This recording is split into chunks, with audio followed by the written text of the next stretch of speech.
So a little story before we get into the nitty gritty fucky witty. I have two friends.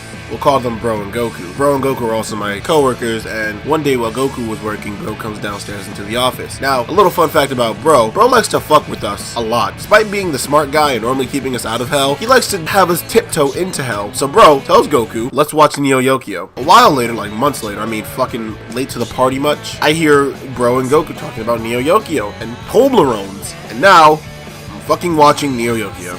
So, let's give it a try. I've got my Toblerones. These things are actually pretty fucking good. And 3 hours to kill. Let's do this.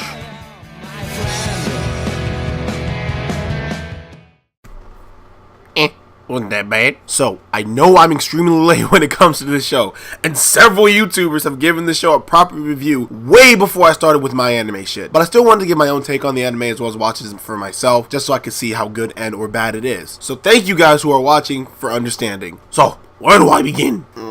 Description. Neo Yokio takes place in a modern day alternate timeline where magicians saved the city from demons back in the 18th century. These magicians are called magistocrats. Kind of fucking name. The story follows Jaden Smith. Kaz Khan, a rich as all dicks magistocrat because people gave magistocrats power and wealth for taking hold of their demon problem. Kaz Khan is trying to balance being an eligible bachelor, a speed racer, and a demon hunter all at the same time. So yeah, that's about it. There's also some shit about capitalism, but we'll get into that over time.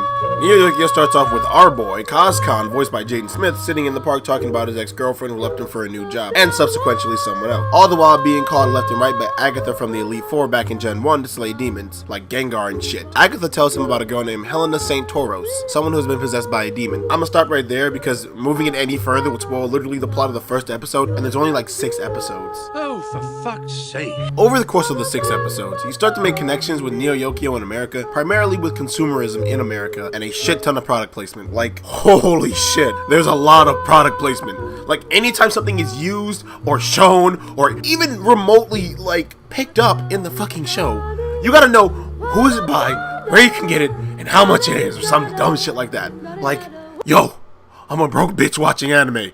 I ain't got no money. A lot of the dialogue seems to derive directly from Jaden Smith's Twitter. However, in the series dialed down with quotes like this: win, lose, we'll all be equal in the grave. And other shit like that as the series went on. Despite all of the negative comments that Neo Yokio has gotten, I mean, of course they're justified, but Neo Yokio has done a few things right. The purpose of demons was cool as fuck in the first 2 episodes, and with those demons being around, you begin to wonder why demons attacked Neo Yokio in the first place. Were they pissed about something? I mean, Miss Chimichanga fucking said she wanted revenge on Neo Yokio. Revenge for what? Just being sealed away? Nah fam, that shit could've gone deeper. Neo Yokio's art style when working with black protagonists was not terrible. It reminded me a lot of the Boondocks, honestly, and how they designed each character. There are also some callbacks to older, lesser known animes such as Ranma 1/2, or really popular anime like Sailor Moon, which gave me a little bit of a nostalgia chode. The concept of capitalism can be seen as a good or a bad thing depending on the perspective, was also interesting and kept me a little bit engaged, and the effects of demons were cool, and it was nice to include other nationalities in the show based in America, which is considered a giant melting pot. But that's all of the good shit.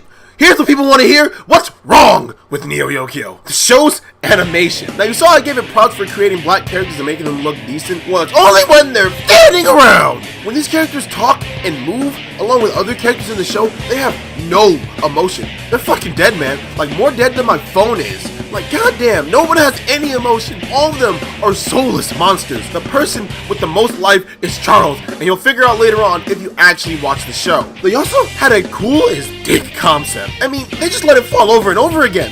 The demons were so bland and boring with no interesting design to them. It's almost as if they shouldn't have fucking been there. Woo! And Kaz is so whiny. Just because you couldn't get a fucking doesn't mean be a little whiny bitch. Like, Kaz, shut the fuck up. You are rich. You pull many a bitch. And you have demon killing powers. Every anime fanboy's fucking dream. The pacing of these characters is abysmal. Not like short series pacing or poor character development pacing, but like movement on the screen. When they're on the screen, they move miles per second. Like, what the fuck? And any action scene the show has is short-lived and boring up until the end. And then the action in it is just boring. It's just boring. God. I honestly wanted to compare Neo Yokio to a show like Fooly Cooly because they're short series, or maybe a show like Boondocks to Neo Yokio because they both have black protagonists, but I couldn't. It would be disrespectful. Fuck. I did laugh though. There were some funny bits like this one. I can see you, bitch. And this one. And this one. Oh, fuck it. I'm abolishing uniforms. Back to the title of this video and why I said so much shit could have happened. What if Lord Mayor, also there's a Lord Mayor, I didn't mention that because it was kind of fucking irrelevant until the last few episodes. What if Lord Mayor's family made a deal with Satan to make Neo Yokio amazing and didn't want to follow through with it? So like the selling of the soul, he just didn't want to sell a soul. So Satan decided to have demons ravage Neo Yokio. The demons could be pissed and trying to get revenge on the city because Lord Mayor's a cockhole. Maybe Archangelo could have been a demon lord or something, making more demons leading up to a climax about human greed. The premise which it was built on was so good, but it all just fell so far flat. It was kind of painful to watch.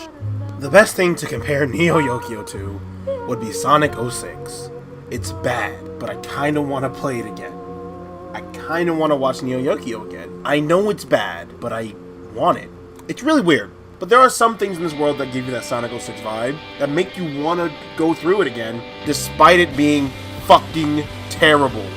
Anyways, thank you guys so much for watching. Be sure to check out my last video, it's also about anime, and remember to subscribe and like the video, and have a good day. I still don't know how to end a fucking video, so I'll see you guys later. Bye. Oh,